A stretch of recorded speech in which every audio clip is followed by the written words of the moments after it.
गोपीजन वल्लभ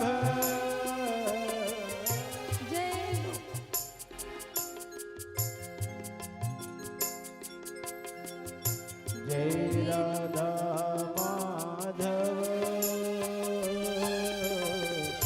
जय कुंज बिहारी जय राधा माधव जय कुंज बिहारी जय राधा माधव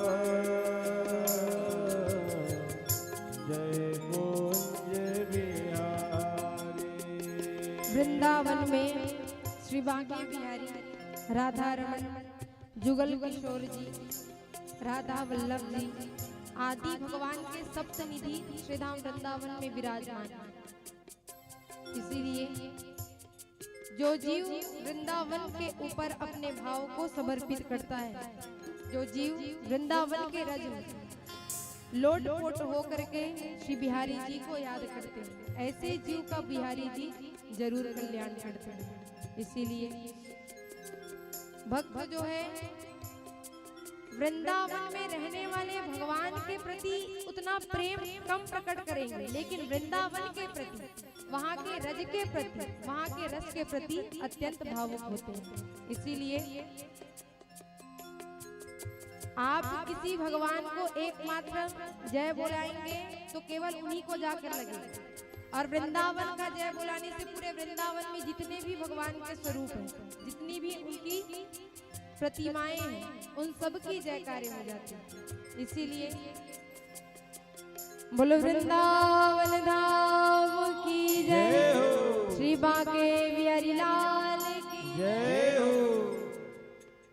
हो मेरो वृंदावन प्राण वृंदावन जीवन वृंदावन हमारो वृंदावन मेरो वृंदावन प्राण वृंदावन जीवन वृंदावन हमारो वृंदावन हो मेरो वृंदावन प्राण वृंदावन जीवन वृंदावन हमारो वृंदावन मेरो वृंदावन प्राण वृंदावन जीवन वृंदावन हमारो वृंदावन हो मेरो वृंदावन मेरो प्राण वृंदावन जीवन वृंदावन हमारो वृंदावन मेरो वृंदावन प्राण वृंदावन जीवन वृंदावन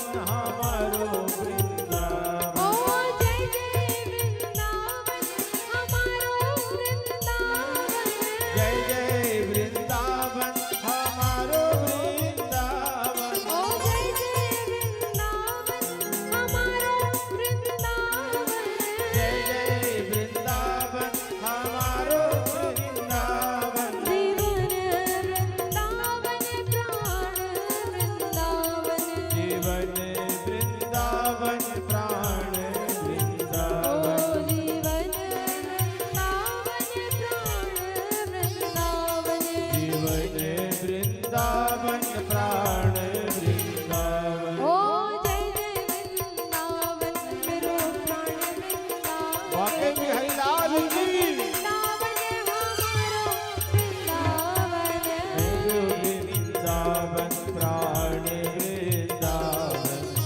जीवन वृंदावन हमारो ओ वृंदावन जय जय वृंदावन मेरो प्राण वृंदावन जीवन वृंदावन हमारो वृंदावन जय जय वृंदावन प्राण वृंदावन जीवन वृंदावन हमारो वृंदावन मेरो वृंदावन प्राण वृंदावन जीवन वृंदावन हमारो वृंदावन जय जय वृंदावन प्राण वृंदावन जीवन वृंदावन हमारो वृंदावन सभी वृंदावन का नाम अपने मुख से निकाल कर रखें। इसीलिए ओ जय जय वृंदावन वृंदावन वृंदावन, जय जय वृंदावन वृंदावन वृंदावन, जय जय वृंदावन वृंदावन वृंदावन, जय जय वृंदावन वृंदावन वृंदावन, ओ जय जय वृंदावन वृंदावन वृंदावन, जय जय वृंदावन वृंदावन वृंदावन, ओ जय जय वृंदावन वृंदावन वृंदावन, जय जय वृंदावन वृंदावन वृंदावन, ओ वृंदावन वृंदावन वृंदावन, जय जय वृंदावन वृंदावन वृंदावन, ओ जय जय वृंदावन जय हो वृंदावन, हरि बोल। वृंदावन वृंदावन वृंदावन, मेरो वृंदावन वृंदावन मेरो वृंदावन वृंदावन, ओ प्यारो वृंदावन वृंदावन प्यारो वृंदावन वृंदावन, मेरो वृंदावन वृंदावन वृंदावन, ओ जय जय वृंदावन मेरो वृंदावन वृंदावन वृंदावन, ओ जय जय वृंदावन जय जय वृंदावन वृंदावन, ओ जय जय वृंदावन जय जय वृंदावन वृंदावन वृंदावन, ओ मेरो वृंदावन वृंदावन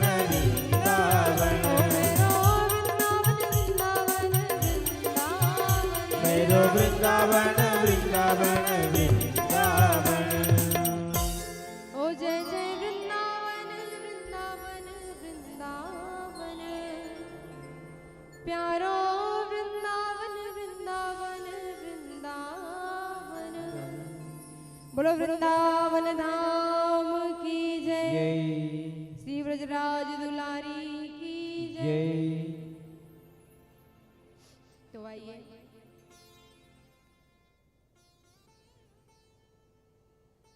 जैसे हम सब यहाँ पर अपने जीवन के कल्याण के लिए, सत्मार्ग प्राप्ति करने के लिए इस पावन पवित्र भूमि में एकत्र होकर श्रीमद् भागवत जी का कथा श्रवण करने जा रहे हैं, उसी प्रकार नैमिषारण्य जैसे पावन पवित्र भूमि में श्री सूत जी के मुखारविंद से सौनक आदि सभी ऋषि इसी श्रीमद् भागवत जी की गंगा में प्रवेश कर रहे हैं, और उन्हीं को आधार बनाकर हम भी अपने जीवन के कृतार्थ के लिए ऐसे सुंदर भागवत जी का आधार प्राप्त किए हैं। तो श्रीमद् भागवत जी ऐसे तो 12 स्कंद 335 अध्याय और 18,000 श्लोकों से वर्णित है, जिसकी रचना स्वयं ज्ञानियों के शिरोमणि वेदव्यास जी ने अपने ज्ञान को प्रकट करके किया। इनके ज्ञाता बने उनके परम पुत्र श्री सुखदेव मुनि महाराज जी, और ऐसे श्रीमद् भागवत जी के ज्ञान को प्राप्त करने के बाद, श्रवण करने के बाद इस भागवत से भगवान तक मिलने के अधिकारी बने राजा परीक्षित। तो कैसे भागवत जी की रचना हुई, भागवत जी में क्या उल्लेख है, कैसे भगवान ने अपने अनंत रूपों का प्राकट्य श्रीमद् भागवत जी में किया। हम सुनते हैं ना भगवान के 24 अवतार हैं, तो भगवान को वो अवतार लेकर के पृथ्वी में क्यों आना पड़ा, और उस अवतार को किस अपने भक्त की रक्षा के लिए लिए, कैसे धर्म की स्थापना की, अधर्म का कैसे विनाश किया, कैसे सत्य को धरा पे लाए, क्योंकि 4 युग हैं, सतयुग, त्रेता, द्वापर और कलयुग। अभी जो चल रहा है वो कौन सा युग है, कौन सा, कलयुग। और इससे पहले जो 3 युग हैं वो व्यतीत हो चुके हैं। तो इन तीनों युगों में भगवान कौन कौन से अवतार लेकर के आए, कलयुग में कौन से भक्त की रक्षा के लिए अभी भी विद्यमान है, अभी भी कौन से भक्त भगवान के गुणानुवाद को गान कर रहे हैं, उनकी प्राप्ति का मार्ग चयन किए हुए हैं। ऐसे सुंदर हम सभी जीवों के तरन तारण के लिए, भगवत प्राप्ति कराने के लिए श्रीमद् भागवत जी इस कलयुगी जीवों के लिए बहुत पुण्य प्रतापी है। जैसे अभी श्री इलाहाबाद में प्रयागराज महाकुंभ लगा है। महाकुंभ में हम क्यों जा रहे हैं? वहाँ पर जो गंगा मैया है, गंगा मैया के स्पर्श से कई संत उस पर स्नान किए हैं, तो हम भी चाहते हैं कि हम भी वहाँ जाकर के उन संतों के किए हुए तप को अपने जीवन में धारण करें। हर जीव चाहता है कि मेरा किसी न किसी रूप से कहीं ना कहीं जाकर के कल्याण हो। इसीलिए तो इतने दूर दूर से महाकुंभ की उस भयावह इतनी भीड़ भाड़ महाकुंभ की मेला में सब जीव अपने कल्याण के लिए प्रवेश कर रहे हैं। और ये श्रीमद् भागवत जी महाकुंभ की मेला तो कई वर्षों के बाद हमें प्राप्त होती है। 144 वर्ष के बाद ये जो महाकुंभ है ये हमारे जीवन के कल्याण के लिए प्राप्त हुआ है। और अगर ये महाकुंभ बार बार ना आ सके तो इसके लिए जीव के कल्याण के लिए हमारे तरन तारण के लिए सबसे सुंदर मार्ग है श्रीमद् भागवत कि आप कहीं पर भी जाकर के भगवान की जो गाथा हो रही है उसे अपने जीवन में धारण करके महाकुंभ जैसे स्नान को प्राप्त कर सकते हैं। बोलिए श्री गंगा मैया की जय। और वही बड़े ही सौभाग्य की बात है कि महाकुंभ के इस पर्व में हम सभी को भगवान बिहारी की ऐसी सुंदर गाथा को श्रवण करने का अवसर प्राप्त हुआ है। तो आओ प्रवेश करते हैं श्रीमद् भागवत जी के महत्व को जानने के लिए, क्योंकि देखो 7 दिन तक भागवत जी की कथा को भगवान की लीला को श्रवण करने जा रहे हैं। इसका मतलब आप किसी से वैसे तो नाता पहले से लेकिन पुनः मिलाप हो रहा है। तो श्रीमद् भागवत जी में उल्लेख आया है कि अगर आपका कनेक्शन आपकी रिश्तेदारी किसी से बननी जा रही है तो उसके बारे में पहले हमें पता चलना चाहिए कि रिश्ता कैसा है, कैसी इनकी क्रिया है। तो वही है श्रीमद् भागवत जी का महत्व कि आज भागवत जी के महत्व के द्वारा हम ये जानेंगे कि इसकी महत्ता कितनी है, कैसे कैसे जीवों को ये तार सकते हैं, किसका उद्धार कर सकते हैं। तो आओ आज के जो सुंदर पावन पवित्र गाथा है, प्रसंग है, उसे श्रवण करते हैं। बोलिए श्री भागवत भगवान की जय। भागवत जी में सबसे प्रथम श्लोक है जिसे व्यास जी ने बहुत सुंदर वर्णों से रचित किया है। और व्यास जी ये वर्णन भी कर रहे हैं। देखो कहीं अगर जो जीव भागवत जी को जानना चाहता है, पहचानना चाहता है, उसकी महत्ता को जानना चाहता है, तो सबसे पहले 18,000 श्लोक को पढ़ने की हर किसी में सामर्थ्य नहीं है कि वो बैठ करके 18,000 श्लोक को पढ़ सके। इनके प्रथम श्लोक में ही व्यास जी ने वर्णन कर दिया कि जिसकी कथा तुम सुनने जा रहे हो या जिसके श्लोकों का वर्णन किसी भूमि में होने जा रहा है उसका स्वरूप कैसा है, वो कैसे चीजों को अपने बस में करके रखता है। आइए बहुत श्रद्धा पूर्वक हम सभी हाथ जोड़ करके अब श्रीमद् भागवत जी को हमारे इस भूमि में प्रवेश प्रदान करते हैं।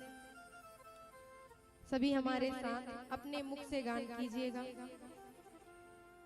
सच्चिदानंद रूपाय सच्चिदानंद रूपाय विश्वोत्पत्त्यादिहेतवे विश्वोत्पत्त्यादिहेतवे तापत्रय विनाशाय तापत्रय विनाशाय श्री कृष्णाय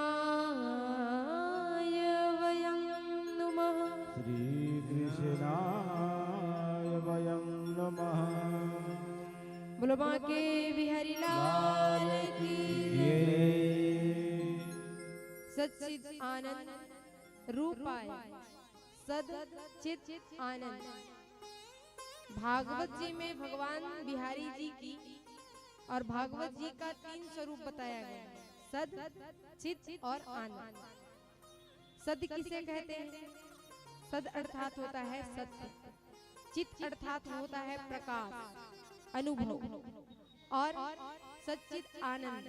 आनंद मतलब होता है कि जो जीव अपने जीवन में भगवान को प्राप्त करे वो आनंद से भी बढ़ करके परमानंद के मार्ग में जाए, ऐसे को कहेंगे आनंद। जैसे कई लोग कहेंगे कि कैसे हम भगवान को सत्य मान सकते हैं, वो तो दिखाई भी नहीं देते, हमें आकर के स्पर्श भी नहीं करते, भला उसे कैसे सत्य माने। तो सत्य की परिभाषा ये नहीं कि आंखों के सामने दिखे, सत्य की परिभाषा है कि जो हमेशा हर समय अडिग रहे, जो कभी मिटे नहीं।